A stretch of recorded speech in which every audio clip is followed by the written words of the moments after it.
Assalamualaikum warahmatullahi wabarakatuh. Innal hamdalillah nahmaduhu wa nasta'inuhu wa nastaghfiruh wa na'udzu billahi min syururi anfusina wa min sayyiati a'malina. May yahdihillahu fala mudilla lahu wa may yudlil fala hadiyalah. Asyhadu an la ilaha illallah wahdahu la syarikalah wa asyhadu anna Muhammadan abduhu wa rasuluh. Allahumma sholli ala sayyidina Muhammad wa ala ali sayyidina Muhammad kama shallaita ala sayyidina Ibrahim wa ala ali sayyidina Ibrahim wa barik ala sayyidina Muhammad wa ala ali sayyidina Muhammad kama barakta ala sayyidina Ibrahim wa ala ali sayyidina Ibrahim fil alamin innaka Hamidum Majid. Rabbi shrah li sadri wa yassir li amri wahlul 'uqdatam min lisani yafqahu qawli, amma ba'du. Hadirin hadirat jamaah kaum muslimin wal muslimat yang dirahmati oleh Allah Subhanahu wa taala. Kali ini kita akan membahas tentang hadis nomor 21 di dalam kitab Al-Azkar, yang mana hadis ini sebagaimana hadis-hadis yang kemarin adalah membahas tentang masalah zikir-zikir dan fadilah-fadilahnya yang terdapat di beberapa hadis ya, dikutip oleh Al-Imam Nawawi di beberapa kitab-kitab hadis yang mana kitab-kitab hadis yang dikutip oleh Al-Imam Nawawi di kitab Al-Azkar ini adalah kitab-kitab yang masyhur, yaitu kitab-kitab hadis seperti hadis Bukhari, Muslim, kemudian Sunan Abu Daud, Nasai dan lain sebagainya. Dan kitab ini pun sebenarnya mendapat sambutan yang bagus dari kalangan ulama hadis. Dan ini pun juga amalan-amalan ini apabila kita terapkan itu tidak bertentangan daripada ajaran Ahlus Sunnah wal Jamaah. Wa rawaina fi sahihaihima, kami telah meriwayatkan di dalam kitab sahih, dua kitab sahih, yaitu dua kitab sahih. Di sini kalau beliau sebutkan dua kitab sahih, mayoritas yang kita ketahui itu adalah Sahih Bukhari dan Sahih Muslim. Itu umum dua kitab sahih yang masyhur di kalangan ulama hadis. Jadi kalau sahihai itu dua kitab sahih, Sahih Bukhari dan Sahih Muslim. Tidak ada lagi dua kitab sahih yang paling tinggi selain daripada Sahih Bukhari dan Sahih Muslim. An Abi Hurairah radhiyallahu, yang mana hadis ini disebutkan melalui sahabat Abu Hurairah radhiyallahu anhu, semoga Allah meridhoinya, anna Rasulullah sallallahu alaihi wasallam qala, bahwasanya Rasulullah sallallahu alaihi wasallam qala, telah bersabda, man qala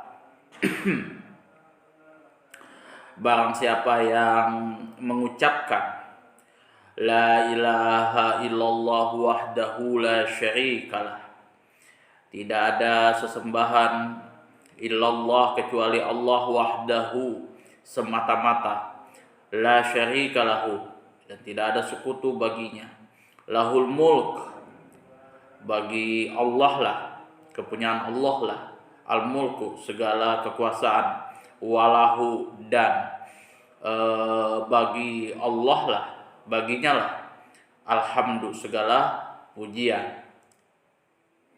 Jadi apapun yang kita punyai, kekuasaan apapun yang kita miliki, itu semuanya tidak sebanding dengan apa yang Allah punya. Jadi kayak contoh ilmu yang saya punyai itu belum ada seberapa. Jadi masih seperti apa ya, embun di antara lautan seperti itu. Dan apa ya, kalau kita mau menulis semua yang semua ilmu Allah itu tidak akan cukup, meskipun tintanya itu ya sebanyak lautan. Dan pohon itu kita jadikan penanya, itu nggak akan cukup untuk menulis ilmu-ilmu Allah, apa yang Allah ketahui. Itu sangat luas sekali. Kita contohlah Al-Quran itu aja sebanyak 30 juz yang kita sering baca. Kalau kita baca ininya lagi, tafsir-tafsirnya, itu banyak penafsiran-penafsiran yang dikarang oleh para ulama. Itu contoh eh, ilmu tafsir, ya kan. Hanya Al-Quran yang sebagian Allah kasih tahu kepada kita gitu. Dan itu masih banyak lagi yang belum, yang Allah rahasiakan, yang tidak pernah orang dan tidak pernah ada orang yang tahu. Contoh Alif Lam Mim di dalam kitab tafsir, para ulama kemungkinan hanya memberikan apa yang dugaan dia benar sesuai mungkin ilmunya, tapi secara letterlah itu benar apa tidak, wallahu a'lam. Jadi kebanyakan ulama mengambil jalan aman di situ. Alif Lam Mim artinya Allahu a'lamu bimuradihi, seperti itu yang saya temukan. Atau biasanya Alif Lam Mim, ya beliau kasih ini Alif Lam Mim, seperti itu artinya. Jadi apapun kekuasaan yang kita miliki, ilmu yang kita miliki, segala sesuatunya itu hanyalah eh, kepunyaan Allah Subhanahu wa taala. Meskipun kita seorang raja, penguasa dan lain sebagainya, nggak ada sebanding. Itu hanya segelintir yang Allah bagi kepada kita. Kapan Allah mengambil nikmat? Sedikit nikmat saja selesai semua. Contoh napas saja, sudah nggak ada gunanya lagi, sudah apa yang kita miliki. Walahul hamdu, dan baginya segala pujian. Jadi ya subscriber, view dan lain sebagainya, ya pemberian yang YouTube berikan kepada kita ya belum ada seberapa, ya kan. Rezeki yang Allah berikan itu belum ada seberapa yang pujian-pujian manusia, nggak ada apa-apa. Kalau kita mungkin butuh itu, kita butuh subscriber, kita butuh viewer kayak gitu kan, penonton dan lain sebagainya, kita pasti butuh orang. Tapi kalau Allah nggak butuh itu. Jadi meskipun manusia itu semuanya yang ada di muka bumi ini berontak, ya kan, nggak ada yang membangkang lah, nggak ada yang mau tunduk kepada Allah Subhanahu Wa Taala, tidak akan berkurang sedikit pun kekuasaannya Allah Subhanahu Wa Taala. Kalau mungkin ya sekuat-kuatnya presiden, raja, apa segala macam, rakyatnya membangkang, menggulingkan, kelar. Seketika itu juga ya lambat laun lah, tinggal menghitung hari, kelar semua urusan itu. Pasti sudah. Negara manapun mengalami hal seperti itu. Contoh di Uni Soviet, Alexander Tsar tersungkur ketika menghadapi pemberontakan reformasi era Uni Soviet. Kemudian Turki Utsmani gulung tikar ketika terjadi pemberontakan. kemudian dilakukan reformasi oleh Kemal Pasha Atatürk menjadi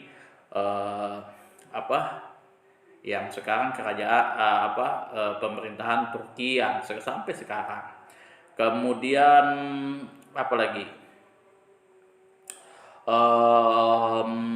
Ketika Perang Dunia ke-1 itu banyak terjadi gejolak-gejolak perubahan, termasuk kerajaan Prancis ya kemudian menjadi berubah menjadi negara republik.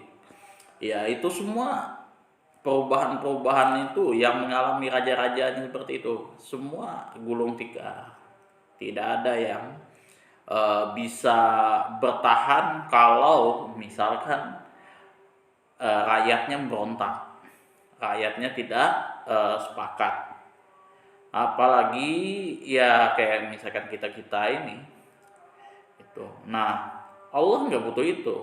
Seluruh dunia berontak nggak ada ruginya bagi Allah. Tinggal kalian aja lagi yang berpikir-pikir lagi gitu kan, mau di neraka atau di surga, itu aja kita yang berpikir gitu, jangan cari penyakit. Wa huwa ala kulli syai'in qadir.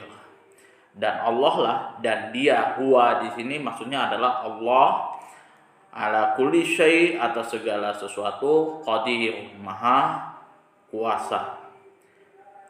Jadi Allah itulah yang punya kuasa gitu. Kalau nggak percaya ya itu hak teman-teman. Cuma kalau kita pakai logika ya kan, Allah itu ada apa enggak, kita nggak usah cari barangnya, cukup kita cari aja perbandingannya. Siapa yang menciptakan alam semesta kalau bukan Allah Subhanahu wa taala? Seperti itu aja simpelnya.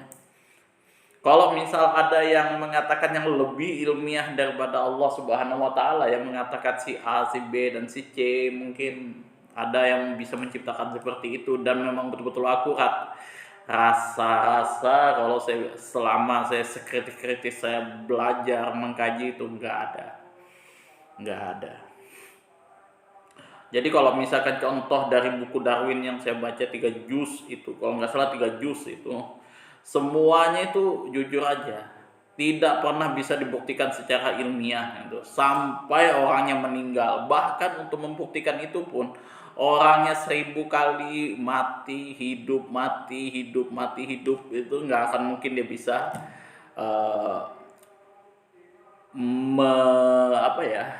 membuktikan teori Darwin tersebut. Itu dia ya, kalau yang saya baca dari karangan Darwin ya berusaha lah untuk bagaimana sih sebenarnya manusia segala macam ciptaan itu ya dia pisahkan daripada sang penciptanya kayak gitu kan. Dia berusaha mengilmiahkan apa yang ada itu selain daripada kebanyakan orang beragama percayai. Kalau agama samawi jelas ya Allah Subhanahu wa taala yang menciptakan segala sesuatunya, tapi dia coba berusaha menabrak itu. Sampai sekarang dia tidak bisa membuktikan. Contoh yang paling simpel itu yang dia pernah katakan bahwa semua yang ada di muka bumi ini itu dari benda mati. Ya kalau mungkin secara kasarnya ya mungkin ya kan, mungkin itu istilahnya dari benda mati. Yukhrijul hayya minal maiti wa mukhrijul mayyita minal hayy. Itu segala makhluk hidup yang ada di muka bumi itu. Ya, yukhrijul hayy minal mayyit itu yang dimaksud mayit di sini para ulama menggambarkannya itu telur.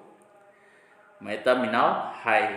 Kemudian yang mati dari yang kemudian menjadi yang hidup, yaitu anakannya.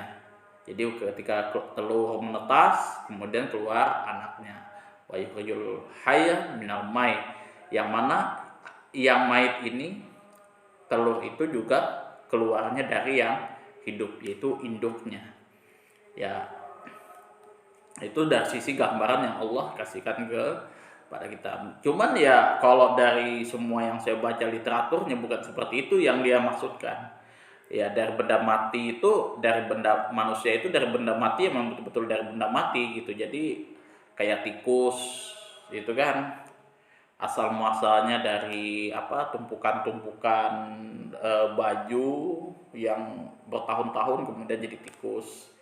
Kemudian jerapah itu dari kuda yang entah gimana dia berevolusi kemudian menjadi panjang kepalanya. Itu hal-hal seperti itu secara ilmiah itu ya nggak pernah bisa dibuktikan dan hanya tetap menjadi teori bukan hukum. Tapi kalau Allah yang mengatakan di dalam Al-Quran, nggak ada yang bisa membantah. Contoh misal manusia itu diciptakan dari nutfah, kemudian mudghah, alaqah, seperti itulah di dalam surah Al-Mu'minun. Coba aja bantah sampai sekarang, buktikan kalau itu salah. Nggak ada yang bisa membantah apa yang ada di dalam Al-Quran. Itulah bukti daripada kuasanya Allah, kemahatauannya Allah Subhanahu wa taala, kemahakuasaannya Allah Subhanahu wa taala. Sesombong-sombong manusia, contoh aja kita, dulu saya pernah nonton Titanic. Ya, ketika kapal Titanic itu sudah selesai dibuat waktu itu dengan sebegitu hebatnya teknologi di masa itu sudah teknologi paling hebat, kapal yang paling besar di masa itu, ya kan. Bahkan ya saking memang sudah PD-nya orang waktu itu, yang pembuatnya, perancangnya waktu itu, bahkan Tuhan pun katanya tidak akan bisa menenggelamkan ini kapal. Ternyata bukan Tuhan, hanya sebongkah es aja sudah semua tenggelam dalam tempo yang singkat. Ketika pembukaannya pertama kali, kemudian mau berlayar dari, kalau nggak salah dari Inggris kalau nggak salah ke Amerika, belum sampai sudah tenggelam. Itu masih belum seberapa dari apa yang ya Allah timpakan kepada manusianya.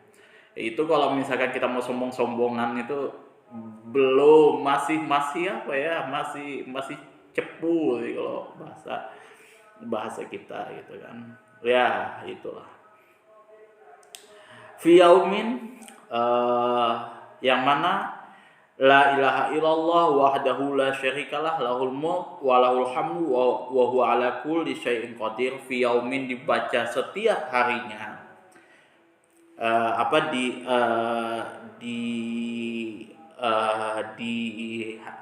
setiap hari ini dibaca dalam sehari, maksudnya seperti itu, dibaca dalam sehari mi'ata marotin, sebanyak 100 kali, kanat lahu adla insyri riqabin, seperti maka bagi orang yang membaca bacaan tersebut, kalimat tersebut, mendapat pahala yang sama seperti halnya orang yang memerdekakan budak. Wa kutibat lahu mi'ata hasanat wa kutibat lahu mi'atu hasanatin, dan dicatat bagi orang yang membaca kalimat tersebut 100 kebaikan. Wa muhyat anhu mi'atu sayyi'atin, dan dihapus baginya 100 keburukan. Jadi ketika kita membaca la ilaha illallah wahdahu la syarikalah lahul mulk wa lahul hamd wa huwa ala kulli syai'in qadir, yang pertama kali apa? Pahala kita itu sama dengan memerdekakan 10 orang budak. Kalau 1 orang budak ini jujur aja, kalau mungkin sekarang sudah mahal banget kalau misalkan ada di zaman sekarang perbudakan seperti itu ya. Ini memerdekakan 10 orang budak itu berapa juta rupiah yang mesti harus kita gelontorkan kayak gitu. Kita contoh aja bersedekah 100.000 aja itu sudah, kalau saya itu sudah ngap-ngapan begitu kan. Ini memerdekakan 10 orang budak Jadi kita memerdekakan itu artinya ya kita bayar ke tuannya, ya sudah dia bebas begitu, nggak jadi milik kita, tapi ya dia bebas. Itu kan jujur aja kalau menurut hitungan ekonomi ya ngapain kayak gitu kan, merugikan diri kita gitu. Nah, itu pahala yang dicatat oleh Allah Subhanahu wa taala. Wa kutibat lahum mi'atu hasanatin, dan kemudian setelah istilahnya pahala dari memerdekakan 10 orang budak ini, kemudian Allah catat lagi 100 kebaikan. Jadi 100 kebaikan Allah berikan kepada kita. Kemudian dari 100 kebaikan tadi, kita punya dosa nih, keburukan-keburukan yang mungkin kita menghasut orang, memfitnah orang, apa segala macam, 100 kejahatan kita ini, keburukan kita, Allah hapus lagi itu. Hanya dengan membaca 100 kali dalam sehari, la ilaha illallah wahdahu la syarikalah lahul mulk wa lahul hamd wa huwa ala kulli syai'in qadir, selama 100 kali. Sangat mudah, sangat murahnya Allah kepada hambanya. Kurang apa lagi coba, gitu kan? Wa kanat lahu hirzan minasyaiton yaumahu dzalika hatta yumsiya. Wa kanat lahu, dan kalimat tersebut bagi orang yang membaca, hirzan sebagai penangkal minasyaitoni, dari godaan syaitan. Jadi ini kalimat ini juga kalau misalkan setan mau menggoda manusia, ini sudah jadi penangkal.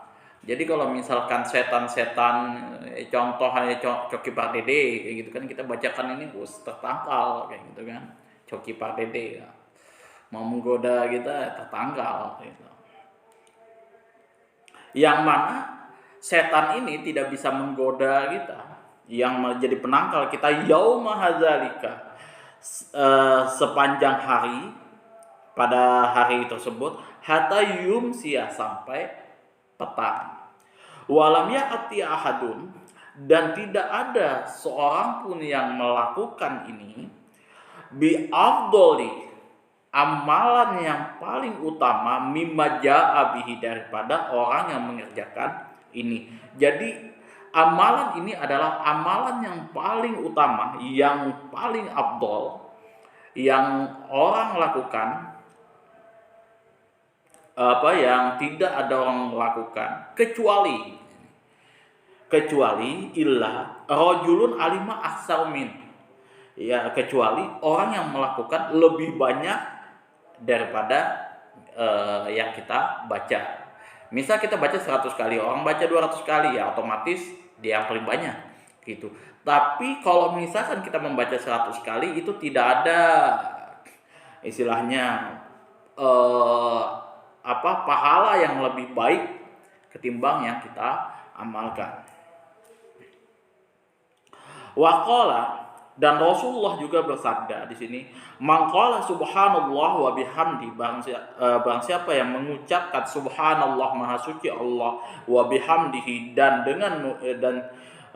dengan memujinya, fi yaumin, dalam sehari, mi'ata maratin, 100 kali, khuttat khotoyahu, dihapuskan baginya semua dosa. Jadi dalam sehari kita membaca subhanallah wa bihamdi, subhanallah wa bihamdi, subhanallah wa bihamdi, subhanallah wa bihamdi, semua dosa-dosa kita, kesalahan-kesalahan kita dihapuskan oleh Allah Subhanahu wa taala. Wa in kanat misla zabadil bahari, meskipun sebanyak buih di lautan.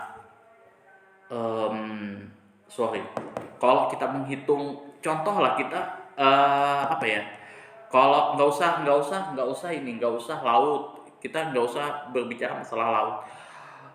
Mungkin teman-teman ada yang tahu enceng gondok di danau. Nah, di danau, coba teman-teman hitung itu. Kita kalau misalkan enceng gondok itu penuh, yang ada di danau itu aja, yang ada di danau itu penuh dengan enceng gondok, teman-teman hitung Itu mungkin kita sampai berbusa kita nggak mungkin bisa menghitung itu.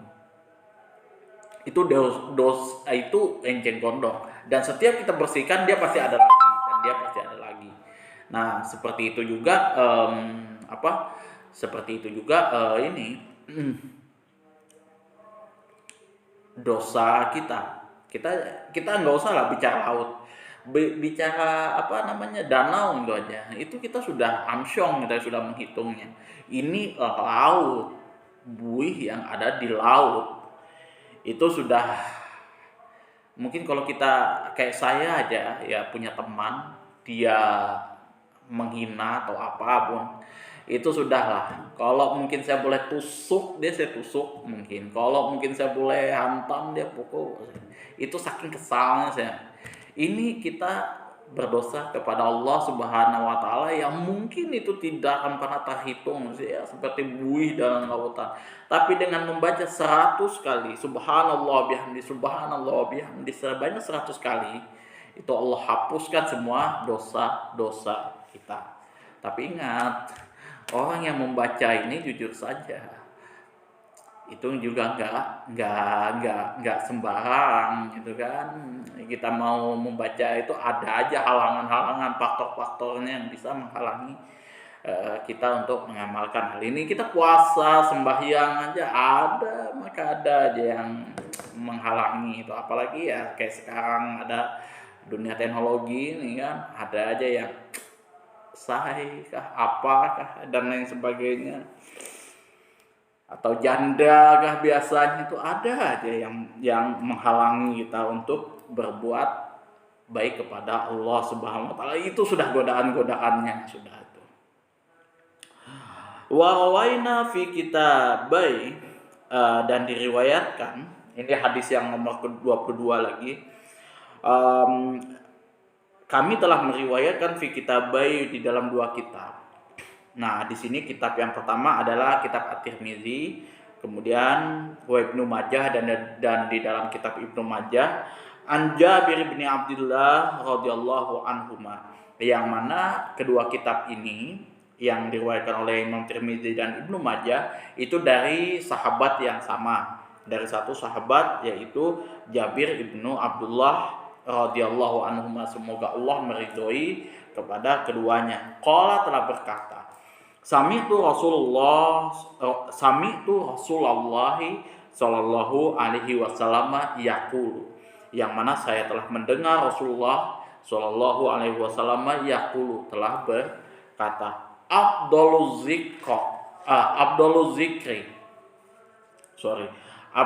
zikri la ilaha illallah. Paling utamanya, paling mulianya zikir itu adalah la ilaha illallah. Makanya kalau teman-teman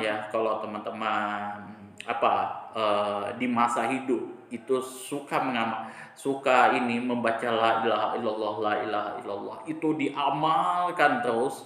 Itu kalau misalkan kita mau meninggal atau sakit aja, sekarat itu terus kebaca, kita ke-trigger lah bahasanya, itu terus kebaca, itu yang kita ingat nantinya, la ilaha illallah, la ilaha illallah. Tapi kalau misal kita senang janda ke apa, nanti pas kita munajat itu yang kita sebut nanti, itu bahayanya. Jadi kalau kita mau meninggal sakaratul maut, itu biasanya apa yang kita senangi di waktu hidup, itu yang kita sebut. Nah, itu yang bahaya. Saya pernah ini ya, waktu saya nemani pasien, itu pasien ini kan, di pasien sebelah di rumah sakit itu dia stroke berat. Waktu itu memang parah sudah. Kalau mungkin saya mengatakan dia sudah kemungkinan dia hidup itu tipis. Nah, ngomong itu susah dia ngomong itu, dia mau apa, dia hahu gitu kan, bapak mau apa, kata istrinya, cuman dia tapi dari semua ucapan yang kita susah mengerti itu, yang dia susah untuk ucapkan, la ilaha illallah, itu dia selalu ucapkan lempeng itu, nggak ada pemutusnya. Itu kan dia kalau ngomong sama kita itu, dia apapun yang ini sekata-kata pun kita nggak ngerti, dia susah gitu. Tapi la ilaha illallah dia cepet gitu. Dan kita semua paham gitu, kita dengar dengan jelas dia ngomong seperti itu. Jadi waktu itu saya tanya gini kan sama istrinya waktu itu, dan ini betul, saya alami betul, saya lihat betul orang ini.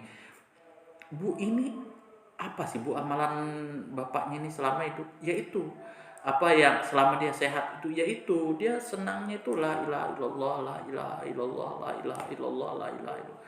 Habis sholat la ilaha illallah, dia nggak tahu apa-apa lagi Pak selain pada ini apa namanya la ilaha illallah ini. Pokoknya ini aja amalan bapaknya nih. Jujur Bu, waktu itu saya ngomong sama istrinya, waktu itu saya bilang, kalau misalkan seandainya suami Ibu meninggal nih, surga deh Bu langsung, tanpa hisap. Itu, karena ya itu tadi, lancar dia ngomong. Kalau untuk la ilaha illallah, itu jujur, uh, itu kalau saya ngomong sama istrinya waktu itu, jujur orang seperti ini, suami Ibu tuh jujur aja ahli surga itu, kalau misalkan sampai dia meninggal saat sekarang itu la ilaha illallah. Makanya kalau misalkan saya ngebimbing orang yang mau meninggal dari keluarga apa segala macam, saya saya skip untuk membaca la ilaha illallah, tapi Allahu akbar, Allahu akbar, Allahu akbar.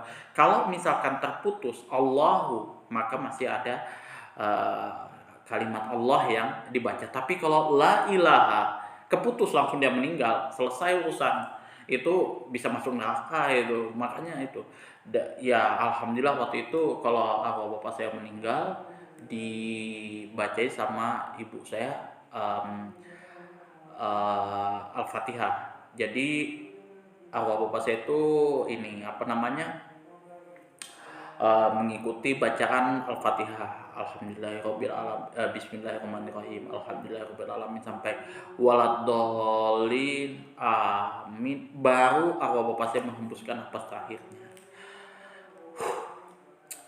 Ya, mudah-mudahan ya misalnya keluarga saya, keluarga teman-teman semua ya istilahnya diterima amal ibadahnya di sisi Allah Subhanahu wa taala. Jadi ya hal-hal seperti itu ya banyak memang kita temukan baik dan buruknya apa ya yang orang alami. Itu bahkan kakek saya itu kalau dulu waktu meninggal, waktu saya kecil itu meninggalnya ini di apa waktu mau ngambil wudhu. Jadi waktu ngambil wudhu, sholat subuh, klepek langsung meninggal. Jadi gini, ini ada apa ya tempat wudhu kayak gitu. Nah ada kendi kecil, apa kendi besar lah kayak gitu. Jadi kami kakek saya duluan wudhu waktu itu. Nah kami ngantri di belakang. Ya namanya saya waktu kecil itu ngantuk-ngantuk kayak gitu kan. Disuruh sholat sama kakek kakek saya waktu itu. Nah kakek Umar waktu itu. Nah entah kenapa ya waktu subuh itu tiba-tiba aja langsung beliau roboh peng kayak gitu di hadapan saya. Nah, ketika sudah dibarengkan dan beliau sudah meninggal. Innalillahi wa inna ilaihi raji'un. Ya, seperti itulah keadaannya. Yang saya pikir kalau mereka ya husnuzon saya ya kalau bapak saya, kakek saya itu meninggal dalam husnul khotimah gitu. Bagaimana saya itu yang selalu ini. Dan yang saya amati orang yang dari keluarga yang meninggalnya enak seperti itu, secara kasat mata ya, meninggalnya enak, senyum kayak gitu. Kebanyakan mereka umumnya tidak pernah di dalam sholat lima waktunya itu meninggalkan zikir setelah sholat. Jadi zikir setelah sholat itu selalu mereka baca, baik dalam keadaan sendiri, sir ataupun berjamaah. itu selalu mereka baca. Itu keunggulan dari zikir selepas sholat atau berzikir kepada Allah Subhanahu wa Ta'ala. Jadi kalau misalkan kita melakukan amal ibadah dan sebagainya, itu posisikan betul-betul untuk mengingat kepada Allah Subhanahu wa Ta'ala. Sebengal-bengalnya orang Bugis, yang saya tahu itu, begitu azan berkumandang langsung pergi ke masjid. Itu sebengal-bengal orang Bugis. Itu saya angkat topi untuk orang Bugis, dan begitu juga suku-suku yang lain. Qala Tirmizi hadisun hasanun, yang mana Imam Tirmizi mengatakan hadis ini hasan. Jadi zikir yang paling utama itu adalah la ilaha illallah. Yang kemudian hadis nomor 23 ini dalam kitab Al-Azkar, wa waina fi sahihil Bukhari, kami telah meriwayatkan di dalam kitab Sahih Bukhari, an Abi Musa al-Asy'ari, melalui sahabat Rasulullah Abu Musa al-Asy'ari radhiyallahu anhu. Jadi Abu Musa al-Asy'ari ini adalah sahabat Rasulullah yang populer juga. Beliau ini adalah sahabat Rasulullah yang adil. Jadi sahabat Rasulullah semuanya adil. Jadi kalau misalkan di dalam periwayatan itu memang jalurnya sudah ketemu di situ sahabat Rasulullah yang ini, nah maka itu sudah otomatis itu ya kan, sudah otomatis diterima semua, kecuali yang di bawahnya tabi'ut tabi'in itu. Radhiyallahu anhu, semoga Allah meridhoi terhadap beliau. Ani Nabi sallallahu alaihi wasallam, dari Rasulullah sallallahu alaihi wasallam, masalul ladzi yazkuru rabbahu, perumpamaan orang yang berzikir kepada Tuhannya, kepada Allah Subhanahu wa Ta'ala, walladzi la yazkuruhu, dan orang yang tidak berzikir, yang tidak mengingat kepada Tuhannya, masalul hayy wal mayyit, seperti orang hidup dan mati. Oke, kita skip dulu. Perumpamaan gak usah lah kita bandingkan antara hidup dan mati. Kita contoh orang stroke aja. Itu sudah gak bisa ngapa-ngapain. Orang stroke, kita gak usah berbicara mati dulu. Orang stroke aja, saya banyak kalau yang namanya keluarga yang stroke yang gak bisa apa-apa. Sedihnya luar biasa, tersiksanya luar biasa, dan begitu juga orang mati sudah ya gak bisa ngapa-ngapain lagi. Itu semua bergantung kepada amal perbuatan. Begitu juga kalau orang yang senantiasa berzikir kepada Allah, ya seperti orang yang hidup. Tuh. Bahkan kalau orang yang memang berzikir kepada Allah, ilmunya bermanfaat, namanya pasti akan dikenal oleh orang, dan dia tidak akan pernah, ya jasadnya pasti meninggal, nggak ada yang, tapi namanya pasti orang sebut. Itu contoh Habib Tenggarong. Oke, istilahnya kalau Habib Tenggarong ini nggak ada orang yang tahu siapa beliau, kayak gitu kan. Orang yang nggak tahu lah mufti mana apa segala macam. Tapi namanya pasti ya, kalau orang Kutai ya Tenggarong, kayak gitu. Pasti disebut itu nama Tenggarong, dan diabadikan menjadi ibu kota, istilahnya pusat pemerintahan Kutai Kartanegara. Dan beliau adalah mufti dari kerajaan Malaysia, yang berkat kebijaksanaan beliau dalam ini itu diabadikan oleh kerajaan Kutai, dan masyarakat Dayak tidak ada mempermasalahkan hal seperti itu. Beliau Habib tetap, dan beliau bukan istilahnya orang waktu itu orang kafir dan lain sebagainya, mufti kerajaan Islam Kutai Kartanegara. Itu kalau orang yang berilmu. Kemudian Syekh Muhammad Arsyad Al-Banjari, kemudian apalagi guru sekumpul, guru Ijai, wah itu sudah sudah nggak usah disebut, itu sudah kelasnya beda. Dan sudah bukan perbandingan kita lagi, itu sudah, itu makanya selalu penuh. Beliau sudah meninggal, itu sudah, tapi jasa-jasanya apa segala macam orang pasti kenal.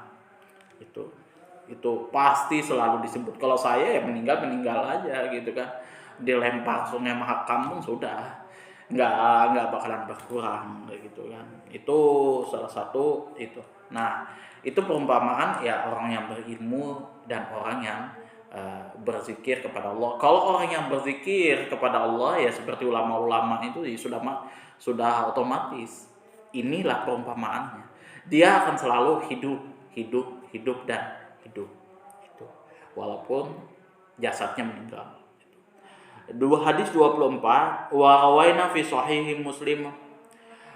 Kami telah meriwayatkan di dalam sahih Muslim, an Sa'di bin Abi Waqqas radhiyallahu anhu qala, dari Sa'id bin Abi Waqqas radhiyallahu an, semoga Allah meridhoinya, qala telah berkata, ja'a a'rabiyun, yang mana di sini telah datang seorang badui ila Rasulillahi sallallahu alaihi wasallam, yang mana seorang badui ini datang menghadap Rasulullah sallallahu alaihi wasallam. Faqala, maka dia bertanya di sini. Nah, ini juga penting ya teman-teman ketahui di sini. Alimni kalaman aqulu lahu. Wahai di sini ya kalau kita bahasa kita ya, wahai Rasulullah gitu kan, alimni, ajarkan kepada saya kalaman, suatu kalimat, aku lahu, yang akan saya ucapkan ya, yang akan ya saya amalkan lah, kasarnya seperti itu. Qala, maka di sini Rasulullah menjawab, qul, maka ucapkanlah atau katakanlah, la ilaha illallah wahdah, tidak ada sesembahan. La ilaha ini, ilaha di sini ma'bud ya, artinya ma'bud ini sesembahan. Illallah, kecuali Allah Subhanahu wa taala, wahdah, semata-mata. Istilahnya ya semata-mata yang kita sembah hanya kepada Allah Subhanahu wa taala.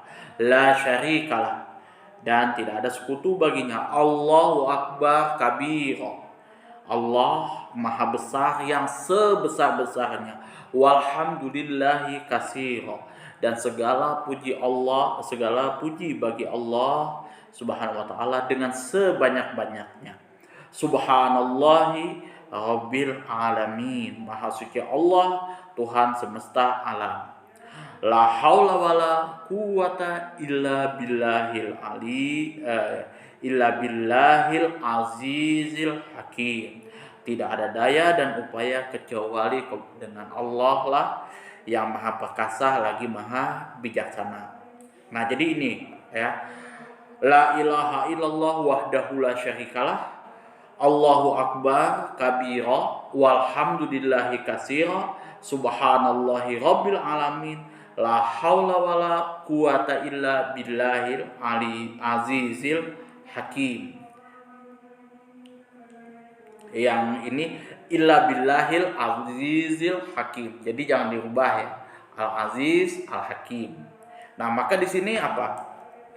Qala. Di sini kemudian orang Badui ini bertanya lagi. Orang kembali bertanya, fahaulai li rabbi. Kalimat yang engkau ajarkan itu wahai Rasulullah, kasarannya ya, itu semua itu untuk Tuhanku. Pintar juga orang Badui ini rupanya, ya kan? Famali, maka yang untukku apa gitu kan? Yang istilahnya itu kan ya untuk memuji kepada Allah kan, itu hubungannya dengan Tuhanku.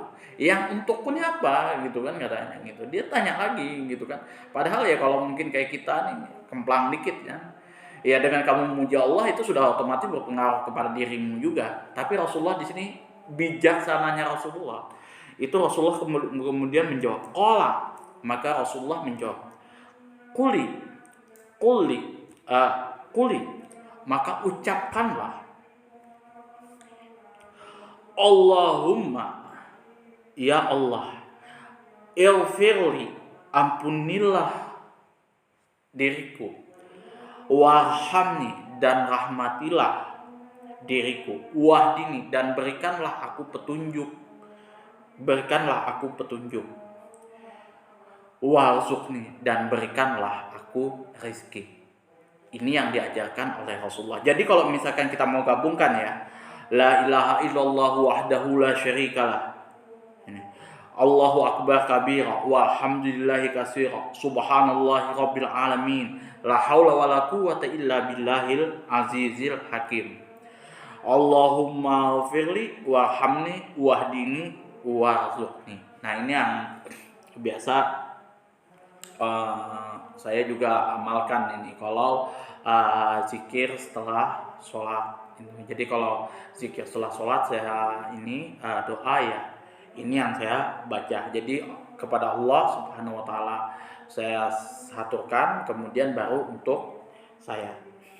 Itu atau yang biasa saya amalkan, rutin yang saya amalkan kalau misalkan berjamaah itu Allahumma anta salam kalau doa itu doa selamat tolak bala ya, kalau orang tahu itu sudah otomatis itu saya amalkan itu.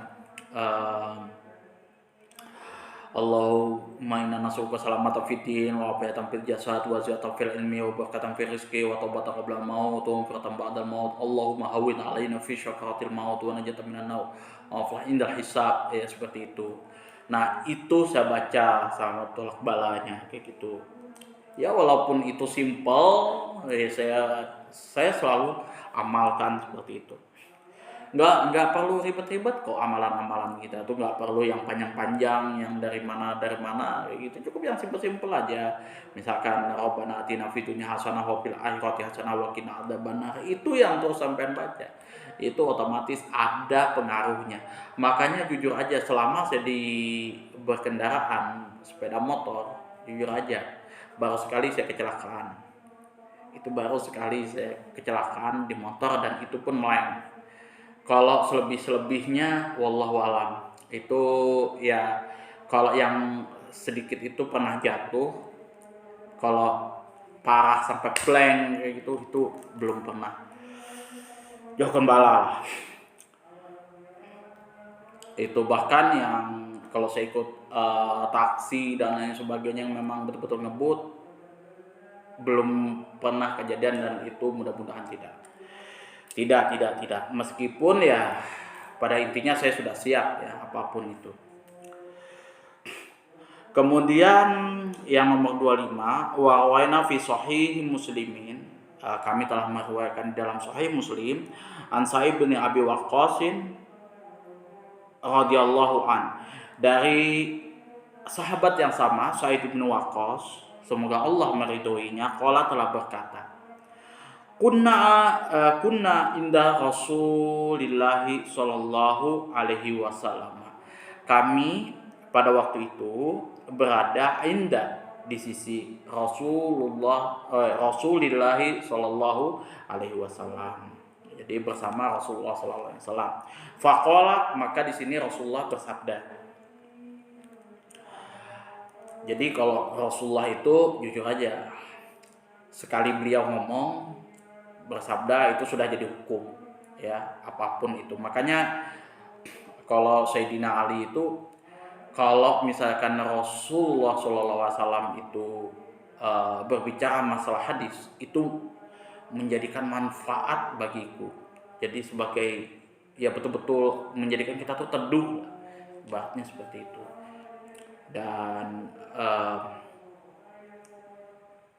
Dan begitu juga Abu Bakar itu. Kalau yang lain daripada itu pasti disuruh sumpah dulu sama Ali itu. Jadi itu di dalam kalau nggak salah kitab muqaddimahnya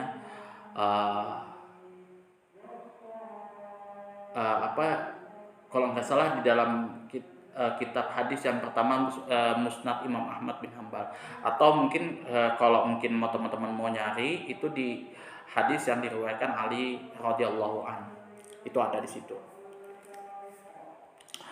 Kemudian di sini Rasulullah bersabda, apa konteks hadisnya, matan hadisnya, ayat jazu ahadukum ayat sabah fi kulli yaumin alfa hasanatin. Ayat jazu, apakah kalian ini tidak ada yang mampu apakah tidak ada yang mampu ahadukum di antara kalian semua ini, salah satu di antara kalian semua ini, ayat siba fi kulli yaumin, untuk menghasilkan di setiap harinya alfa hasanatin 1000 kebaikan. Fasa'alahu sa'ilun min julusaihi. Maka di sini ada seseorang sahabat yang bertanya min julusaihi ini dari orang-orang yang duduk-duduk. Jadi kan ada sahabat Rasulullah nih duduk-duduk kayak gitu kan. Di antaranya di situ adalah Sa'id bin Abi Waqqas di situ. Nah, kemudian di antara orang yang duduk ini ada yang bertanya kepada Rasulullah. Jadi setelah mendengar tantangan challenge dari Rasulullah SAW, jadi apakah kalian ini nggak ada yang mampu gitu menghasilkan setiap harinya 1000 kebaikan? Ini jujur aja 1000 kebaikan itu kayak gimana ya kalau kita ngitungnya, sholat 5 waktu, kemudian plus rawatib gitu kan, qobliyah ba'diyah, kemudian apa lagi ya, mungkin bersedekah dan lain sebagainya. Nah, kemudian di sini ada sahabat yang bertanya di sini dari orang-orang yang duduk-duduk tersebut. Kaifa yaksibu alfa hasanatin? Bagaimana cara kami gitu ya, maksudnya menghasilkan alfa hasanatin 1000 kebaikan dalam satu hari. Ini 1000 kebaikan ya. Kalau misalkan 1000 pekerjaan itu amsyong gitu kan, amsyong gitu. Saya aja jujur aja kalau kerja mungkin ngepel lantai atas lantai bawah 3 lantai aja. Berat itu nyapu dan ngepel itu sudah ngerutu ya. Ini 1000 kebaikan. Ya kalau misalkan dihitung atau kebaikan satu lah. Kayak gitu kan. Tapi Allah biasanya pasti diberikan berlipat-lipat gitu. Kemudian di sini beliau Rasulullah menjawab, yusabbihu mi'ata tasbihatan. Hendaklah kalian mengucapkan mi'ata tasbihatan, 100 kali tasbih. Subhanallah, subhanallah, subhanallah, subhanallah, subhanallah, subhanallah, subhanallah, subhanallah, subhanallah, 100 kali. 100 kali.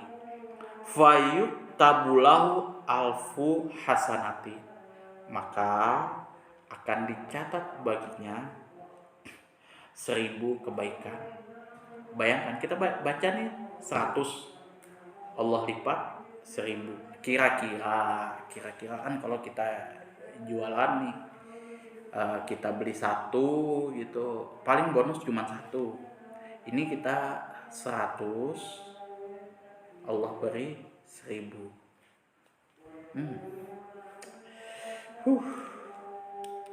Kalau tidak salah 1/10 ya. Kalau kita paling 1/2 itu sudah amsyong, itu untuk langganan tetap kalau kita jualan gitu kan. Kalau bisa ya itu pun kita sudah untung banyak dari dia, baru kita kasih satu. Itu kita. Kalau Allah enggak. Ini bukti murahnya Allah Subhanahu wa taala. Kapan lagi kita bisa seperti ini? Kemudian yuhattu anhu alfu khotiatin. Atau di sini kalau misalkan mungkin dia tidak mendapatkan 1000 kebaikan, dosanya akan dihapus darinya alfu khotiatin, 1000 kesalahannya, 1000 dosanya.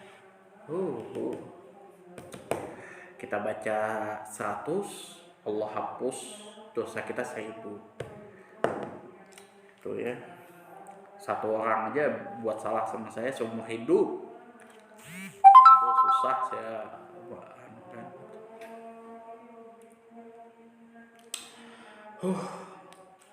Qala al-Imam al-Hafiz Abu Amr al-Humaidi,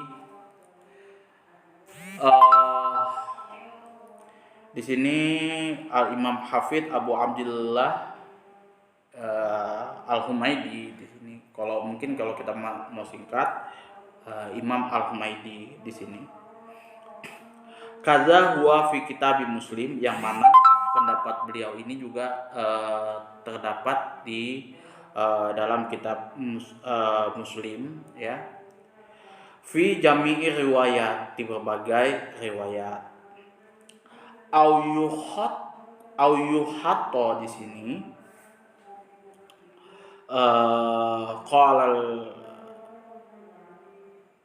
al-Birqani atau qala al-Barqani rawahu Syu'bah, yang mana hadis ini diriwayatkan oleh Syu'bah wa Abu Awanah dan Abu Awanah wa Yahya al-Qattan, yaitu juga Yahya al-Qattan. Jadi hadis ini diriwayatkan oleh Abu Syu'bah, Abu Awanah dan Yahya al-Qattan melalui Musa alladzi rawahu Muslim, yang mana hadis ini yang meriwayatkan adalah Imam Muslim min jihatihi, dari jalurnya. Faqulu, maka mereka mengatakan, wa yukhatto di sini bi ghairi alfin. Kata yukhatto di sini tanpa lafaz alfin. Jadi alfu au yuhattu anhu khoti'atun, atau dihapus darinya kebaikan tanpa ada lafaz alfinnya. Itu menurut pendapat Birqani, ulama hadis. Wa rawaina fi sahih Muslim, dan diriwayatkan juga di dalam kitab Sahih Muslim, an Abi Dzar radhiyallahu anhu, dari Abu Dzar radhiyallahu anhu, semoga Allah meridhoinya, anna Rasulullah sallallahu alaihi wasallam qala, sesungguhnya Rasulullah sallallahu alaihi wasallam telah bersabda, yusbihu ala kulli sulama,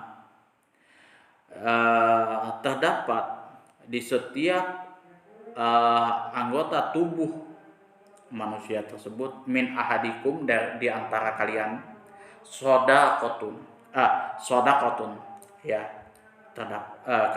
dalam tubuh kalian itu, anggota tubuh kalian itu terdapat sedekah, ya. Apa ini, ya kan? Jadi di setiap anggota tubuh kita itu terdapat sedekah. Biasa kalau kita yang tahu sedekah itu ya sudah otomatis kan, keluar duit, ya kan, kasih duit kah, atau mungkin kasih makanan kah, apa segala macam, itu masuk sedekah. Nah sekarang di sini ada sedekah yang tanpa uang, tanpa kasih orang dan lain sebagainya, itu masuk dalam hitungan sedekah. Nah apa saja sih yang dimaksud dengan hitungan sedekah itu, apa saja itu? Jadi mungkin yang orang tahu, ya, yang banyak orang tahu, kasih uang, sedekah, kasih makanan, sedekah, ya. Tapi di sini dijelaskan menurut sahabat Abu Dzar radhiyallahu an, yang termasuk sedekah itu fakullu tasbihatan sedekatun. Setiap kali ucapan tasbih itu kita ucapkan, itu masuk dalam kategori sedekah. Fakullu tahmidatin sedekatun, dan setiap tahmid, alhamdulillah, ya, kalau tasbih itu subhanallah, tahmid di sini alhamdulillah, setiap kali tahmid itu sedekatun, merupakan sedekah. Wa kullu tahlilatin sedekatun, dan setiap kali bacaan tahlil la ilaha illallah itu hitungannya oleh Allah adalah sedekah. Wa kullu takbiratin, dan setiap kali takbir sedekatun, dihitung sedekah. Wa amrun bil ma'ruf sedekatun, Dan setiap perkara-perkara yang bernilai kebaikan itu dihitung sodakoh. Jadi kita kerja untuk menafkahi keluarga, itu dihitung sodakoh. Itu kita kasih istri kita nafkah, sodakoh. Kita bekerja, itu hitungan sodakoh. Setiap kali perkara perbuatan yang kita kerjakan yang nilainya kebaikan, itu sodakoh. Wa nahyu anil munkar sodakoh. Mencegah kepada kemungkaran, contoh misalkan teman kita ada yang berbuat maksiat, tidak sholat, seperti itu, coy sholat, oke dia sholat atau dia enggak, yang penting kita sudah ingatkan, kita cegah kepada kemungkaran, itu hitungannya juga sodakoh. Mencegah suatu kemungkaran itu juga bernilai sodakoh.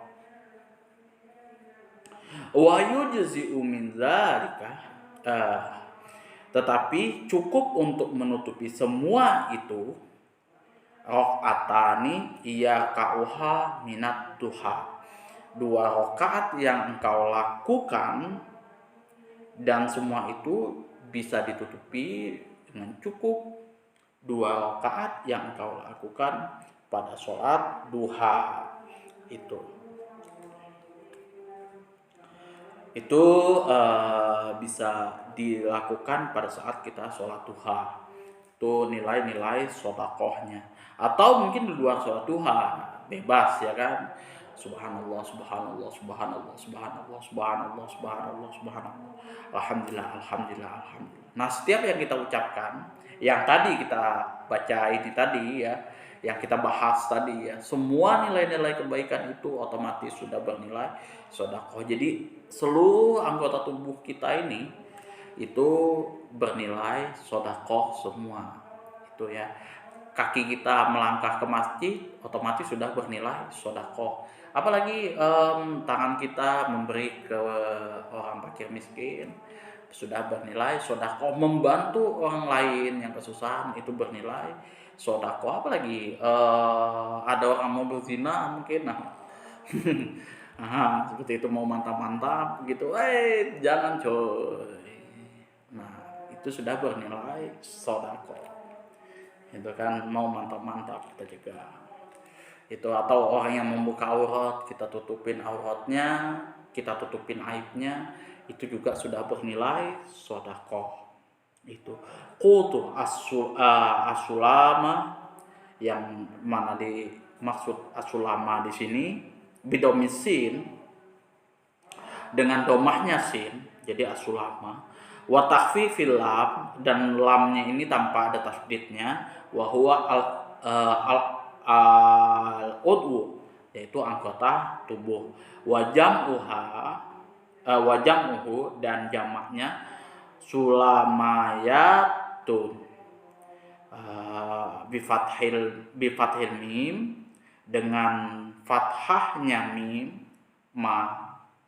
fathah, mimnya fathah. Wa takhfifil ya, takhfif ada tasdid ada takhfif. Kalau dia tasdid otomatis yang seperti ini kan. Kalau takhfif tanpa tasdid, ya-nya yang dimaksud ini wa takhfifil ya-nya tanpa tasdid, itu sulamanya gitu ya kan.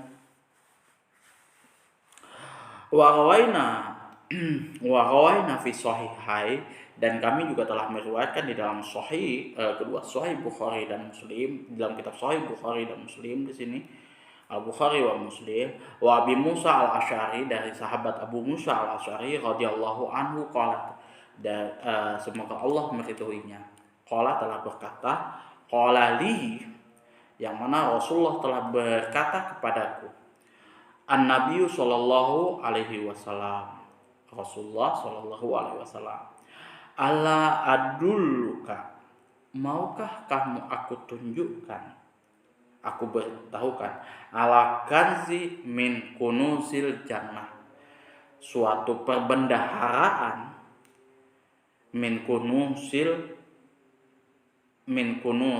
jannah, dari semua perbendaharaan yang ada di dalam surga.